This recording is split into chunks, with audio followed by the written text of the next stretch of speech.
I join with others in acknowledging the traditional owners of the land. What I want to do is to cover three things today, as you can see on those handouts. One is to talk about the different generations that we've got in Australia. Secondly, to look at the implications for leadership. And then thirdly, to argue why we in the not-for-profit sector are helping the businesses make their profits, and therefore why it's in their interest for them to help us in our work. So let me begin with what one might call demographic slicing and dicing. There are various ways of dividing up the population. One is the traditional divisions would be gender, race, religion or class. They're the old distinctions. More recently, we've had the advertising industry who tend to talk about people in terms of their income, and we talk about generally speaking, 5 socio-economic groupings. But there's also now a third way that we're using, which is talking about people in terms of their age. Because what we're seeing now is the way in which people are living longer. And as they are living longer, so the notion of generations becomes much more pronounced. As you know, in the 20th century, we've had what I call the silent revolution, that in the previous what we managed to achieve really in the last century has been as much life expectancy as in the previous 5,000 years. So 5,100 years ago, life expectancy was about 25 years. Then we got up to about the year 1900. It was up to about it got up to about 50, which means that when governments invented retirement pensions at 65, they weren't really giving much away. Most workers didn't last long enough to collect their pension. That was 1900. Now what we've done in the last 100 years is to give people another 25 years, which explains why there are pensions crises now around the world. If in fact we were to invent the old age pension today, we would set that 65 at 87. So in a sense, everybody is really retiring prematurely. It's interesting that what we've now got, traditionally we had 3 stages of ageing: young, middle-aged and then ageing. Now we have 4 stages. So you're young, you're middle-aged, and then around the age of about 50, 55, a third age kicks in, which means you can probably go for another 50 years. And then you've got, in the last 6 months of your life, what's called the compression of morbidity. All of your bits and pieces fail in 6 months. My Uncle Reg is a good example of those. Those of you who've seen the King's Speech will have seen Uncle Reg's handiwork. He made the King's throne. And so my Uncle Reg, at the age of 100, received a bit of publicity because he'd got a telegram from the Queen and he had made her throne as well as her father's. And, but he spent part of his 100th birthday up on the roof, checking the slates. He refused to move into an aged care centre because it's full of old people. So he liked to live at home and was able to do so until just over his 100th birthday. So that's basically this new way that people are now living longer. A girl born today in Sydney will theoretically live long enough to forget the name of her first husband. So from the late 1950s, younger people have had more wealth for the first time in history, and so we've started to talk about generation gaps. And so we talk about these different ways of looking at the world. The technical term is paradigm or worldview. And so all of us have different ways of looking at the world. A good example of this is the story of Nokia and the invention of texting. Nokia is a fine Finnish company. It's fallen on hard times recently, but it's a good technological company. But it's run by stale, pale males. Now, the old men at the top are smart enough, to know that they don't know everything. So when they develop anything, they give it to a group of teenage advisors. And they're asked, is there something here that you can see and we can't see? And Nokia invented texting. But they could never get texting to work because they've got slow, fat fingers. I've never sent a text message either. I've got slow, fat fingers. They gave the prototype to their teenage advisors. It was a 15-year-old Finnish schoolboy who realised that Nokia had solved the problems of 15-year-olds throughout history. How do you invite a girl out for a date? You text her. So he said to Nokia, continue with that experiment. Today, 7 billion text messages will be sent around the world. Here we had a youngster seeing something that the old men could not see. That's an argument in favour of workforces being composed of people who are male and female, black and white, young and old, because we're all looking at the world differently. Now, applying it therefore to this notion of different generations, the argument is that with one generation are those people born before about 1945. Don't be too concerned about the precise dates. It's the world views that are important rather than the exact dates. But you've got what I call the Depression generation, my parents' generation, for whom the Depression won't end until the day they die. They collect plastic bags, elastic bands, because you never know where they're going to come in handy. Then the war ended in 1945, the soldiers came home, they made up for lost time, and we had this population bulge, the baby boomers, those born between 1946 and 1966. Following that, we have Generation X, born between 1967, approximately 1981, and then we have the Generation Y, the millennials. We also have as children the Generation Z. No doubt they'll end up with another name, but at the moment these are the children. They are the evolving consumers. We're not quite sure about what they're going to be like, but we do know that they are micromanaged children, probably even more anxious than previous generations because of the excessive security that their parents have insisted on.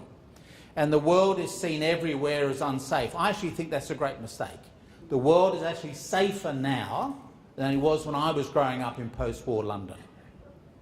But because of the notion of terrorism and the way that governments have used terrorism to control people, we are getting children growing up feeling very insecure. And their parents drive them around from the sporting events to the dancing to the riding, whatever. But in fact, the world is safer now, particularly if you're in Australia, is safer now than in previous eras. It's interesting to note that on 9/11, 3,000 people were killed. Far too many, but nonetheless were killed. Meanwhile, 5,000 Americans die each year from food poisoning and 30,000 die from guns. But the fixation is on terrorism. And unfortunately, we are conveying to the children that sense of insecurity. So I'm not going to deal very much about the children. We still don't know about them, but I want to look at those other generations. So let's look at the baby boomers. These are the people born between 1946 and 1966. The boomers still drive the pace of change. They're still imbued with the hopes of the 50s and 60s, however unrealistic that may be. They expect to have increased life expectancy. They are therefore doing exercise, reducing their smoking, better diet, and tremendous medical progress. In theory, every year you live, the doctors give you another 3 months. That's the extent of the medical revolutions from which we're benefiting at this moment. Even, I guess, really having an organisation with a phrase we've just heard, we want to see cancer removed. That would have been 100 years ago an impossible idea. Now we're living in an era when we can actually use the phrase and people could say, well, it may yet be possible. After all, we've almost eradicated polio from around the world. We have eradicated malaria. We've eradicated smallpox. We're tackling polio, and we're on to malaria now. And it's interesting that malaria killed more Australian soldiers in World War II than the Japanese did.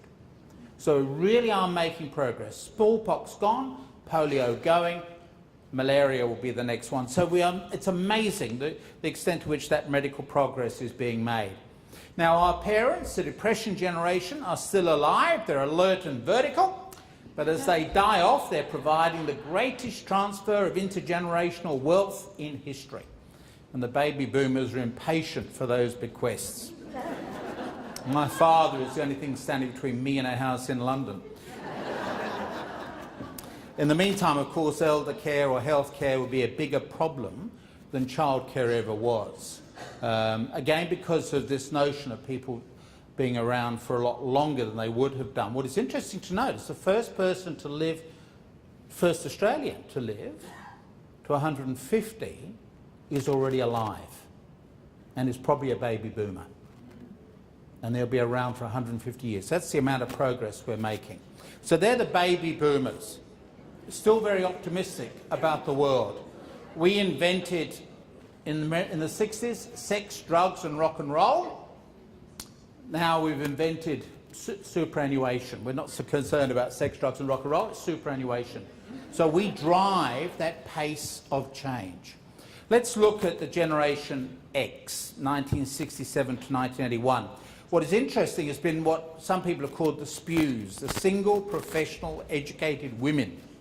Women are the beneficiaries of the increased educational attention in schools, more focused on their careers. They no longer need marriage as an escape route from parents or as a way up in society.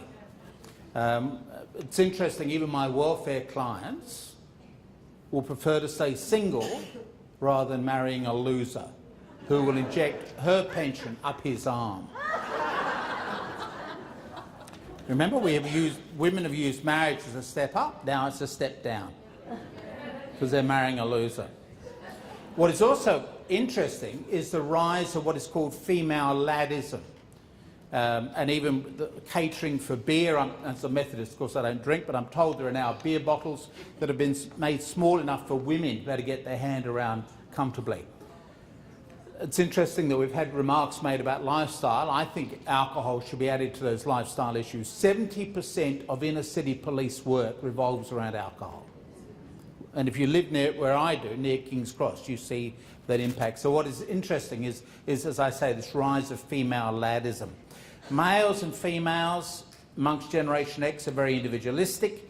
Both parents, if they had them living together, work outside the home, and so these are kids who raise themselves.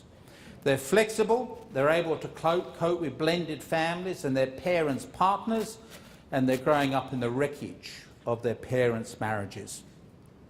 More tolerant than their parents, and certainly their grandparents. And relationships and process are more important than status and outcome. Again, very different from previous generations.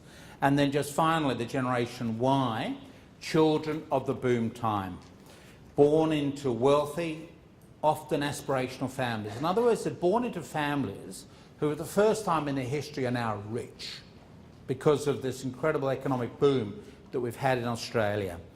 So they're growing up in an era of full employment. They've never known the risk of unemployment, and they treat the Australian boom as the norm.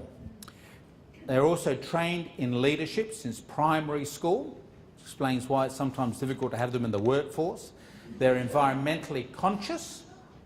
They are techno-savvy. It's interesting with modern technology that we are connecting people but disconnecting families. In the old days, if you think, for those of you older, you would remember you would have had one room in the house which had the television or a wireless set, and you lived as a family. Now, because of the wealth, children have their separate bedrooms, which have their own computers. So the parents are really no longer that together group. They are living almost as separate lives, disconnected families. The peer groups give them a second family. Moving out of home is not necessarily a permanent move. I couldn't wait to get away from my parents. I'm 12,000 miles away from them. But what is interesting is because today's parents have a better relationship with today's children than I ever did with my parents. So for those of you who've got Generation Y children, when they leave home for the first time, sell the matrimonial home, move into the city, into one of the apartments along here which has no spare bedrooms.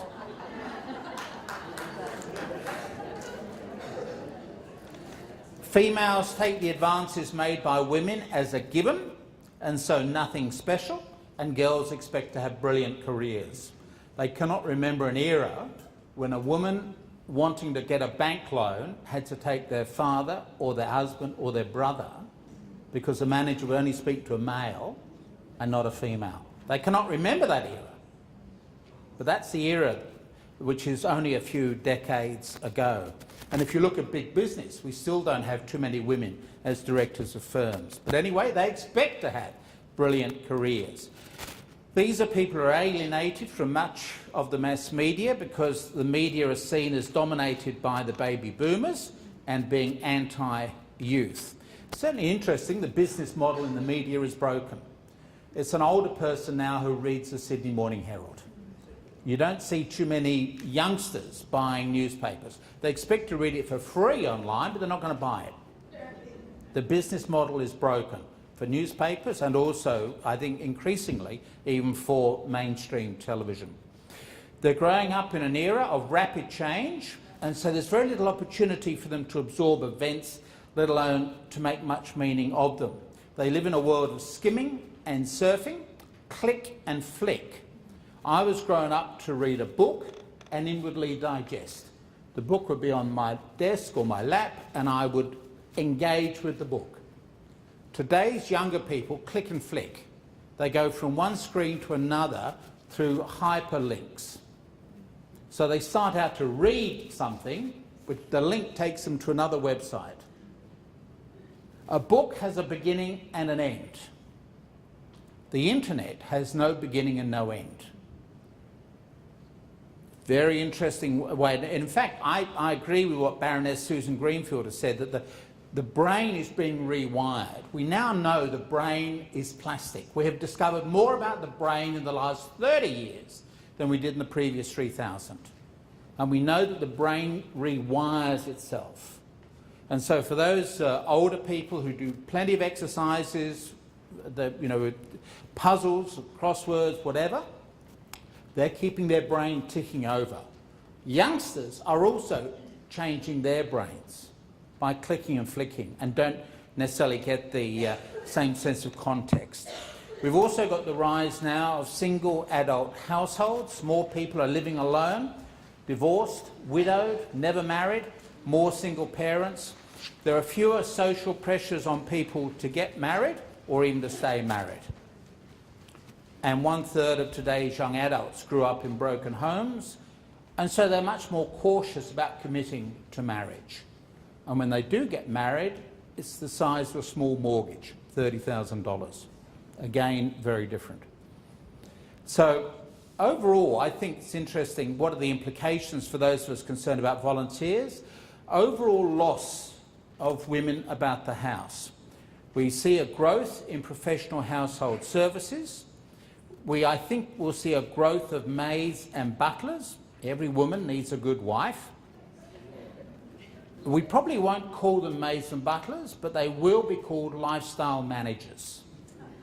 We're now outsourcing a lot of our services that were done for free by women.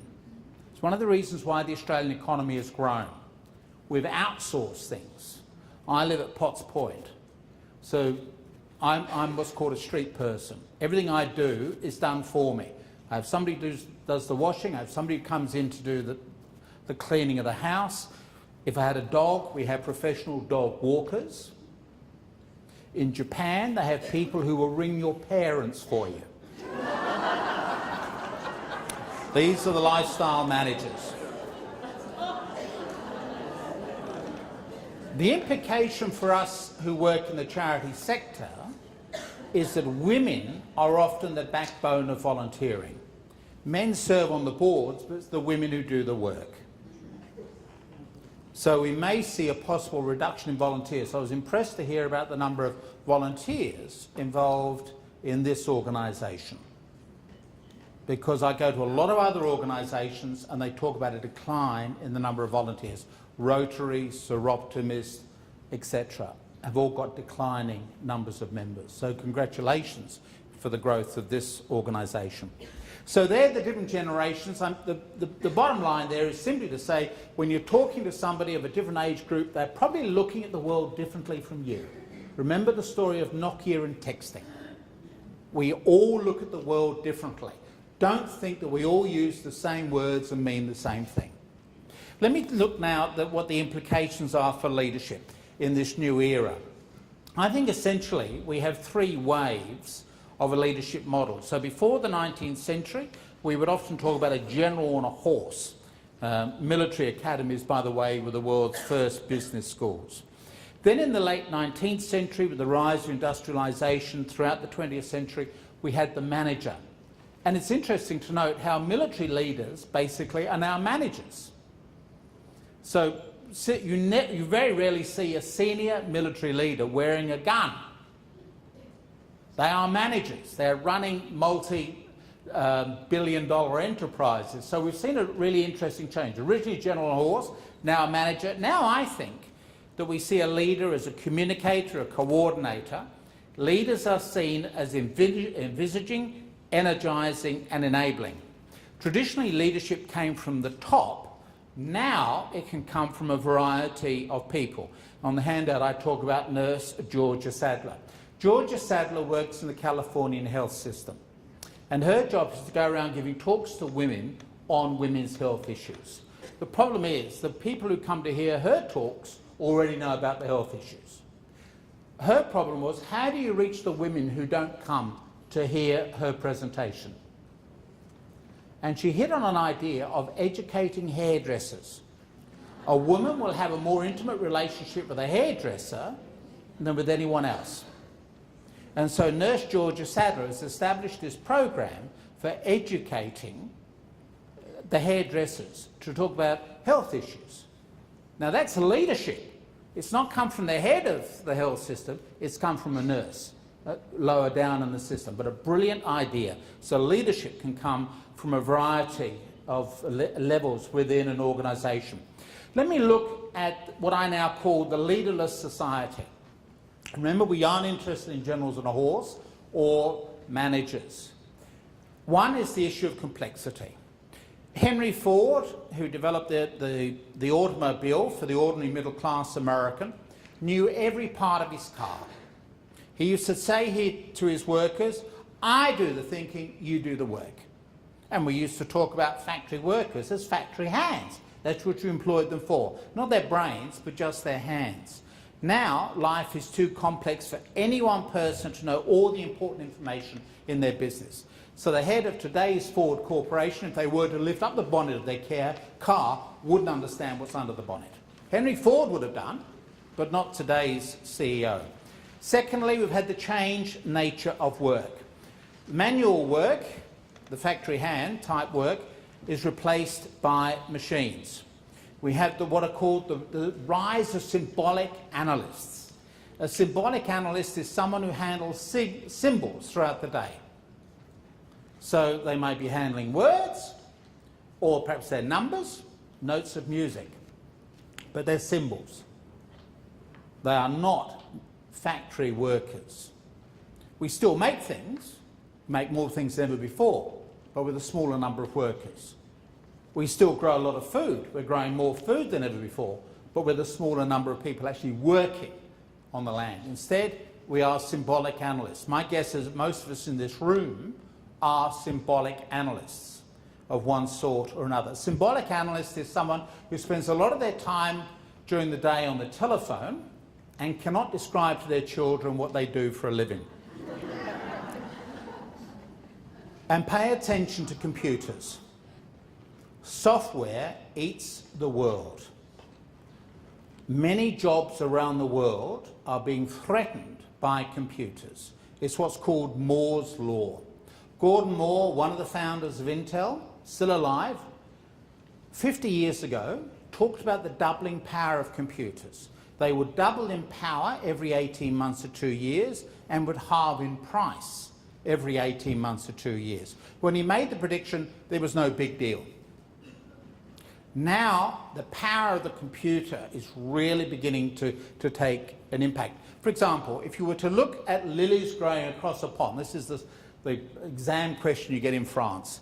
Lilies grow across a pond, they double in size every day. On the 30th day, the pond is completely covered. On what day is the pond only half covered? The answer is the 29th day. In other words, you could look at the pond for 3 weeks and not see anything. And on the 27th, 28th, 29th day, half covered, 30th, all over. And that's what's happening now with computers. So many jobs are now being taken over by computers. And remember, this is a process that continues to double every 18 months to 2 years. Software eats the world. That is also changing the nature of work. Third, there's the change management theory. We've moved from command and control to persuasion. Technology has abolished the hierarchy. Those of you who used to, perhaps would have started work, say baby boomers, started work in the 60s, remember you had all these levels of middle management. And they're a conveyor belt for information. We had the idea that workers were lazy and unreliable, so you had forepersons, but they're lazy and unreliable. So you had managers, lazy and unreliable. So you have general managers. So you have layers upon layers supervising the people at the bottom. That's the old view. The new view, in fact, is that workers are innovative and trustworthy. And staff know a lot more than they get credit for. And so we remove layers of middle management. So organisations are now flatter. And it's, again, quite a transformation. BHP has downsized many of its jobs. Telstra has downsized many of its jobs. The Catholic Church, which is involved in aged care, childcare, schools, etc., actually employs more people in Australia than any other corporation, more than BHP. So staff no longer ask, what should I do, but why should I do it? You've got to persuade them. And also, in this new era of information technology, work is what a person does, not where a person goes. In the old days, you went to work. Now you can work sitting at home in your pyjamas. So that's also another change. And then finally, we've had the social changes. We've had the cynicism about leadership. We live in an era of media transparencies. It's very difficult now for leaders to maintain their mystique. It's interesting, for example, the case of, we've just recently had the unveiling of a statue of Franklin Roosevelt in Washington. And there have been complaints because, as you know, the president had polio. And most people remember the president with a blanket over his knees. Very interesting. There are 32,000 photographs of the president. There are two of him in a wheelchair. And so the person who did the sculpture said, I did the sculpture based on what people remember of the president. That's how he was portrayed within the media. Of course, people with disabilities are saying, well, he's one of our poster idols. He should be portrayed in a wheelchair. Shows that he can overcome the disability. But the person who did it said, well, in those days there was a conspiracy with the media. The media would never show the president in a wheelchair. So people, although they would have known, psychologically the president had polio, they were never shown pictures of him. So if he'd been coming up here to give the speech, people would just close off their photographs and their cameras. The Secret Service would just carry him up the stairs, stand him upright, do up his legs, and he would stand upright because he was very muscular from the waist up, and would then give the speech. And at that point, people start taking the photos once again. Compare that with President Clinton, great leader of men and a great follower of women. We know all about his anatomy. So it's an era of media transparency. It's very difficult to maintain a mystique. It's also the end of the deferential society. In a deferential society, young defer to old, women defer to men. That era has now gone. People have to earn their respect. It doesn't come as a matter of age or gender.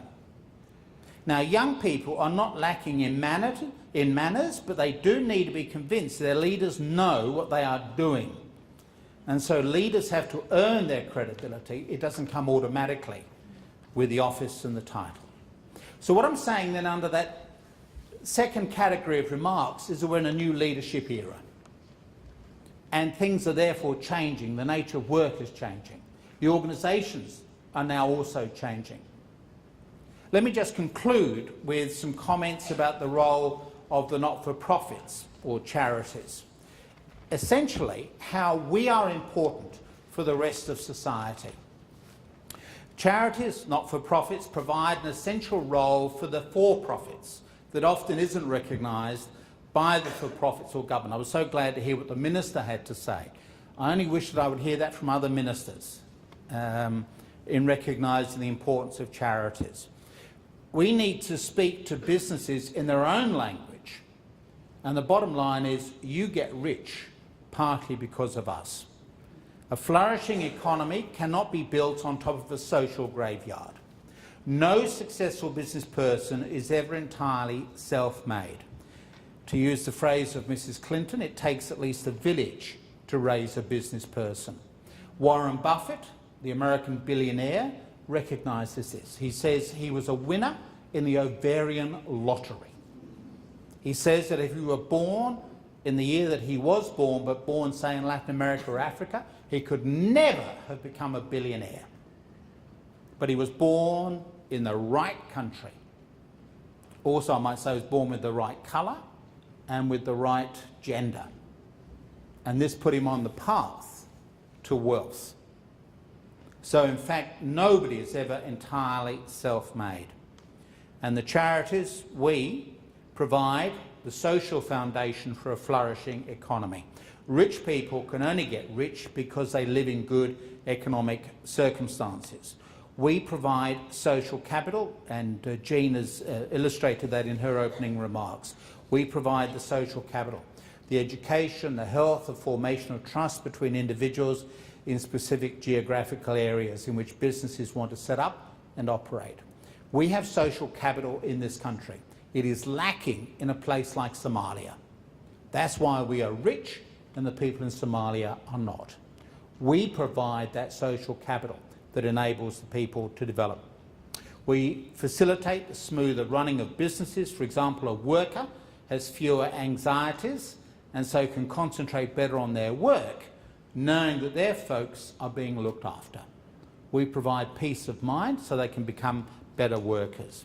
Therefore, the bottom line is that we charities help the for-profits make their profits. And for those who may be here representing the business community, we are the ones who are helping you with your wealth. And my final comment is that we can mobilise people in a way that businesses can't. You cannot put a price on passion and commitment. The business sector is often amazed at how community organisations can mobilise volunteers or low-paid staff via a passion for exceptional commitment. I speak a lot with the business community. I'm involved with the Institute of Company Directors. They are amazed at what we can do as mobilising volunteers. Low-paid staff don't think any less of themselves. They only think more of other people. And we know that a person who has an interest in the wider world and helping others actually helps themselves. When I give speeches at graduation ceremonies, I say to the graduates, don't just concentrate solely on yourself. Get involved in charities. Be involved in causes greater than yourself. Don't spend all your time sitting at home watching television. Obviously watch Sunrise, but after that, get out of the house. Get involved in the wider world and get involved in causes that are bigger than yourself. And we in the community organisations can mobilise people in a way that the for-profits cannot. And so the bottom line, I think, is that the business community has a vested interest in ensuring that we in the charitable sector flourish. It's in their interest that we continue to flourish. And what I would like to see is the charities speaking much more in the language of businesses to businesses, that you're making a profit because of us. So to summarise, what I've tried to cover today is, first of all, to give you some insights into the significance of the different age groups that we have in our community, and to argue that it's best if we have organisations or companies that have people from the different genders, the different age groups, etc. We all look at the world differently. We all have something to contribute. Secondly, I've gone on to argue that we're living in a new era of leadership and there are significant changes that are taking place. And then thirdly, I've made a few comments about the role of the not-for-profits in helping the for-profits make their profits. I think essentially what we do in the charity sector generally is that essentially our business is the business of hope. I do come across people who look at the state of the world. Remember, in the media, we only report bad news. The world is getting safer, but you will not get that impression from watching me in the mornings.